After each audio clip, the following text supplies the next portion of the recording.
Bueno, ahora que ya vimos la demostración de Quicksort y ya vimos que funciona muy bien, veamos su código. Tenemos la función principal que se llamará Quicksort.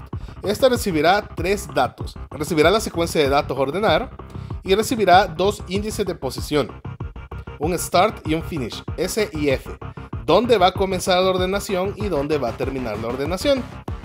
Lo primero que yo tengo que preguntar es, con un if, si S es menor que F. Esto es para controlar los casos de paro.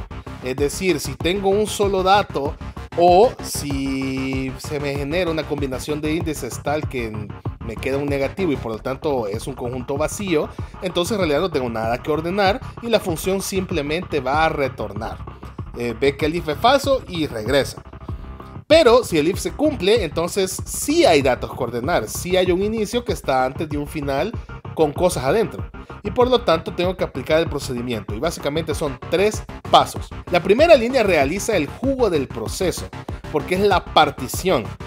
Es decir, el proceso en el cual se toma un pivote y se van comparando para dejar al pivote en una posición específica donde ese pivote ya va a estar ordenado y que a su izquierda quede lo que es menor o igual y que a su derecha quede lo que es mayor. De manera que decide dónde se va a cortar los datos. Esa función la vemos después para ver cómo lo realiza. Y se le envían los mismos parámetros, el conjunto de datos a ordenar, la posición inicial y la posición final. Lo que nos va a retornar, esa Q, es la posición donde va a haber quedado el pivote, el dato ya ordenado. Entonces, luego van dos llamadas recursivas. Llamo a Quicksort enviando los datos desde S, desde la misma posición inicial, pero hasta una posición antes de la Q. Es decir, hasta una posición antes del pivote. Es decir, le mando para que procese todo lo que está a la izquierda del pivote. Luego la segunda llamada recursiva trabaja al otro lado. Le envío los datos, le envío en vez de S Q más 1, es decir, una posición después de donde está el pivote, hasta F, hasta la misma posición de final, es decir, la parte derecha, los datos que quedaron como más grandes que el pivote. Y así el proceso se va a ir ejecutando. Veamos qué hace Partition. Partition pues recibe un conjunto de datos y sus propios índices de inicio y de final. Lo primero que hacemos es agarrar al pivote, que hemos dicho que será la posición final. Así que en una X guardamos la posición F de A. Luego definimos la posición de referencia, que les dije que comienza uno antes del inicio. Entonces nuestra posición de referencia será una I y comienza en S-1. Luego va el proceso comparativo, en el que recorro todos los datos que están antes del pivote, para lo cual necesito un for. Un for que va a iterar con la J y la J comienza en S, comienza en el inicio de los datos y llega hasta F-1, uno antes de la última, que es la que hemos tomado como pivote.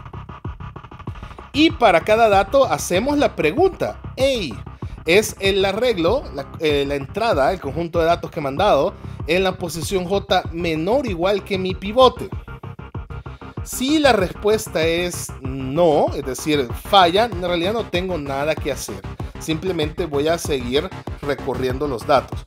Pero si sí es menor, entonces sí tengo procedimiento. Primero que nada, avanzo la posición de referencia.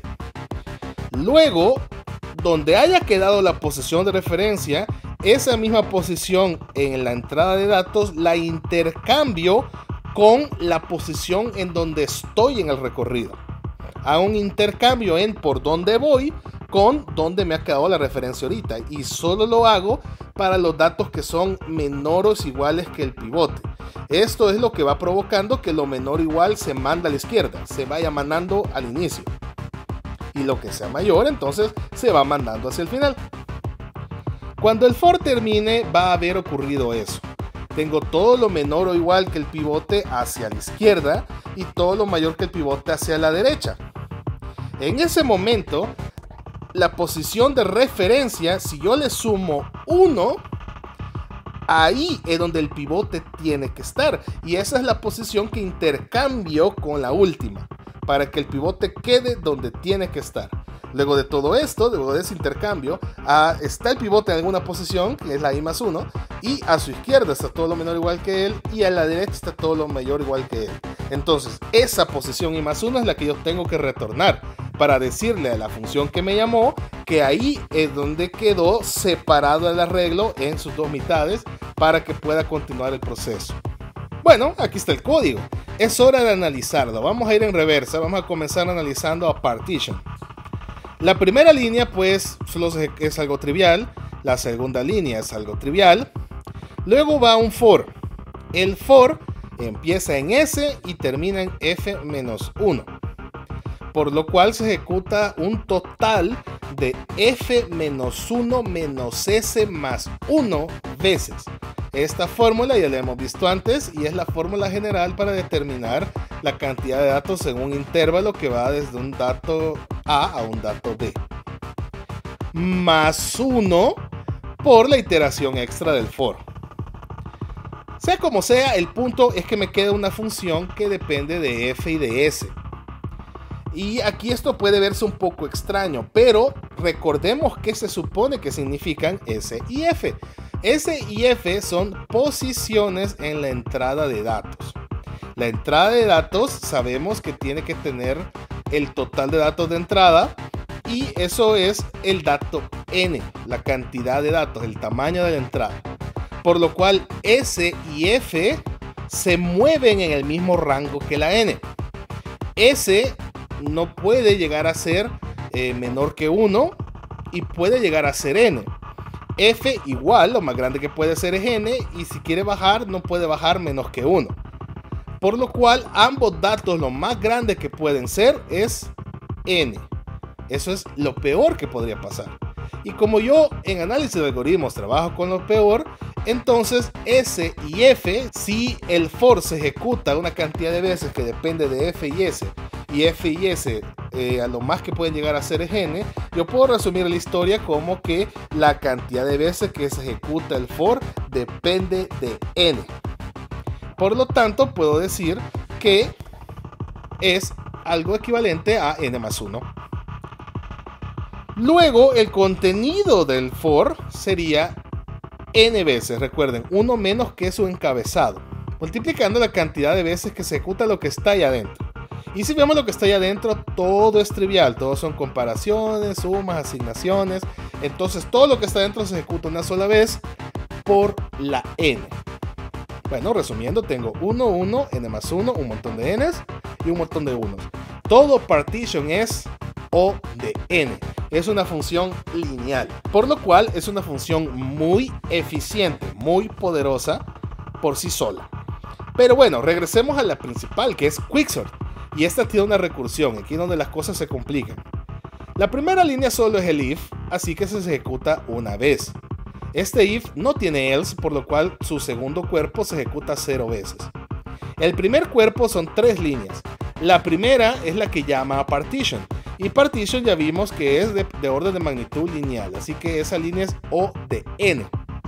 Y después tenemos llamadas recursivas, y son 2. Y a las 2 se les envían cosas distintas, así que tendremos 2 términos recursivos. Entonces toda la eficiencia de Quicksort se tiene que resumir con una recurrencia. Y esa recurrencia tendrá la forma t de n igual, una t para la primera llamada Quicksort, más otra t para la segunda llamada recursiva Quicksort, más O de n, que es el resumen de la eficiencia de las demás líneas. Que solo son 2, pero ahí están.